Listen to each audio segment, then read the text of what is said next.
In life, in order to be successful, and you people are well on the road to success, you have to find out what makes you excited, what makes you want to get up each morning and go to work. You have to find it.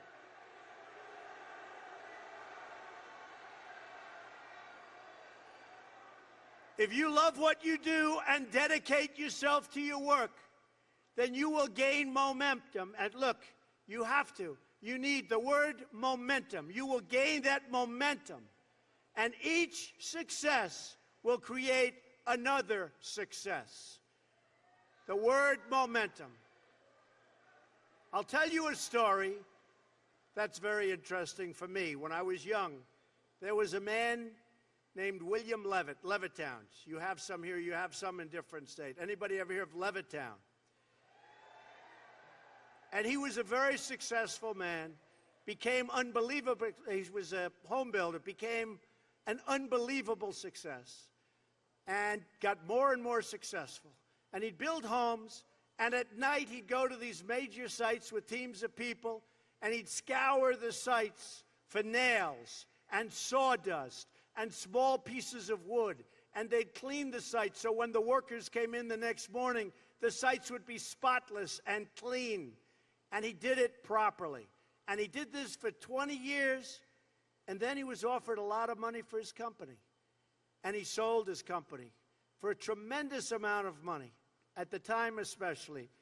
This is a long time ago. Sold his company for a tremendous amount of money. And he went out and bought a big yacht. And he had a very interesting life. I won't go any more than that because you're Boy Scouts, so I'm not going to tell you what he did. Should I tell you? Should I tell you? Oh, you're Boy Scouts, but you know life. You know life. So, look at you. Who would think this is the Boy Scouts, right? So he had a very, very interesting life. And the company that bought his company was a big conglomerate.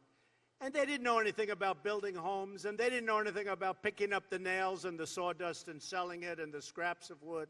This was a big conglomerate based in New York City. And after about a 10-year period, they were losing a lot with it. It didn't mean anything to them, and they couldn't sell it. So they called William Levitt up, and they said, "Would you like to buy back your company?" And he said, "Yes, I would." He so badly wanted. He got bored with this life of yachts and sailing and all of the things he did in the south of France and other places. You won't get bored, right? You know, truthfully, your workers, you'll get bored too, believe me. Of course, having a few good years like that isn't so bad. But what happened is he bought back his company, and he bought back a lot of empty land. And he worked hard on getting it zoning, and he worked hard on starting to develop. And in the end, he failed, and he failed badly. Lost all of his money. He went personally bankrupt, and he was now much older. And I saw him at a cocktail party. And it was very sad because the hottest people in New York were at this party. It was the party of Steve Ross.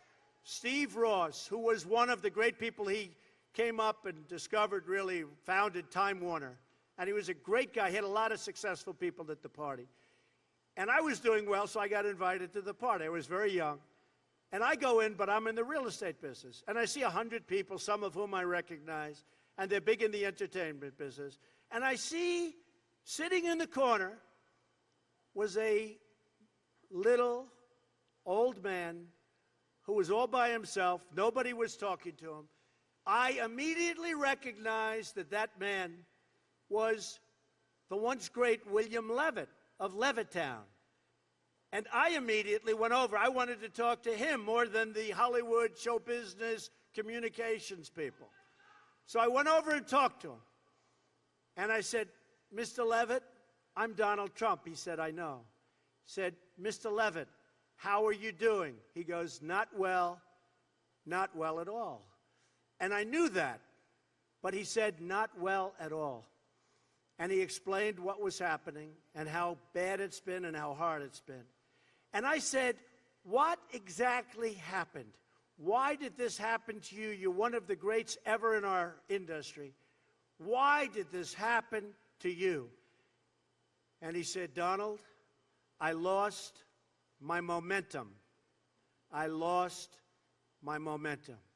A word you never hear when you're talking about success, when some of these guys that never made 10 cents, they're on television giving you things about how you're going to be successful.